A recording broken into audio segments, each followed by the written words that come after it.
Welcome back to Entertain Me. I'm your host, Heather Brooker. Today, we are taking flight with one of the biggest movies of the summer, the live action How to Train Your Dragon. My daughter and I absolutely loved this movie. We had such a blast seeing these characters come to life on the big screen. And you know, this film just spent 2 weeks at number one at the box office. It soared into the top spot for a second week in a row with $37 million, and it's earned $354 million worldwide so far at the box office.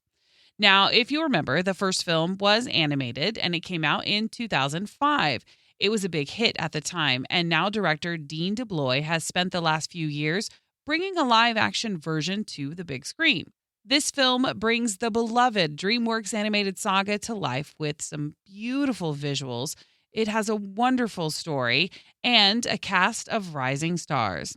And speaking of those stars, joining me today is the incredible Nico Parker, who plays Astrid, a fierce and loyal dragon fighter turned friend. Hi, Nico. Congratulations on having the number one movie at the box office. So let's go back in time just a little bit. Tell me, what was your reaction when they first told you you'd be playing Astrid in this beloved movie? Well, they filmed our reactions and they released them to the internet without any of our knowledge. So that was really fun to wake up to. Um, I remember doing the Zoom where they told me that I got the part, and I remember I honestly blacked out while we were speaking because I was so like, oh my God, oh my God, oh my God. I just honestly was like emotionless. And then I got off the Zoom, sat in silence for about a minute, went downstairs and burst into tears to my parents because I was so excited. So I've loved these movies so much growing up. I love them now, and to have got to be in this universe is a real privilege that I don't take lightly. So it was very, very cool. That is so sweet. Let's talk about your role as Astrid in this live action adaptation. How did you approach bringing an animated character to life while also making this role your own? That was definitely an element of it that felt somewhat daunting because you don't want to do, or I at least I didn't want to do a play-by-play impersonation of what America Ferrera did because she's so talented and so wonderful. And I felt like me trying to emulate exactly what she was doing just wouldn't read well because like I'm not her and I won't be able to do exactly like her. But having Dean there was truly so, so special because he allowed for change and differences. And also, if you're ever questioning yourself, he knows these characters more than anyone. So to be able to have a director that you have such trust and, you know, not even blind, just absolute faith in was really, really special.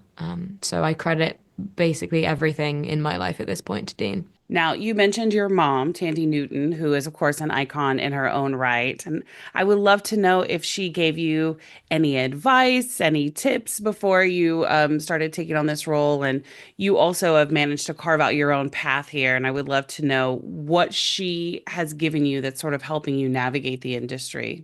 I think both of my parents, I think the really wonderful thing about them is that the way that they give advice is very much more so. I think that their kind of main thing that they would want for me and my siblings is that we're nice people, is definitely feels like the predominant thing that they would be after. So the advice that they give feels very much more so tailored to how to, exist in the world, and be kind rather than, about anything set related. But I think the wonderful thing about it is that their life advice also really wonderfully bleeds into work because, the two, there's a through line through it all. And I feel like the main pieces of advice that, if anything, I've taken from them about work and the industry and everything is just like is just a way to be a human, I think is applicable just to also everyone, like know people's names, like Yeah, just be a we're not more nice important person. than anyone else. Like it feels Yeah. very,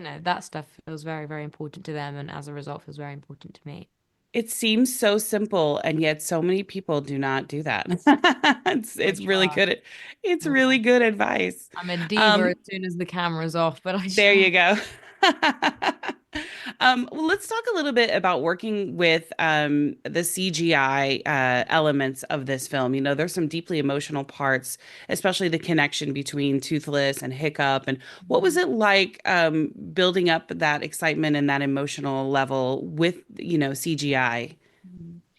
It was definitely, it wasn't as, truly, it wasn't as strange as I think it could have been because there was a really, really brilliant puppeteering team who made every dragon foam head come to life in a way that I can't fully describe. It was really, really wonderful, and they're all so talented. And so to get to work with them was like an absolute pleasure. But I mean, in terms of forging those connection, it's truly hats off to Mason, whose predominant scene partner for this movie is a foam head. And I think that the way that he was able to translate that kind of love that the two have for each other from the animated one and to make that feel just as real and touching in this movie is something that I kind of am constantly looking at him starry-eyed for. It was very, very cool. Any final thoughts on how you feel about the movie being number one? And we're going into the second weekend. It could be number one again. How are you feeling about that? I feel good. I'm very just kind of, it all feels very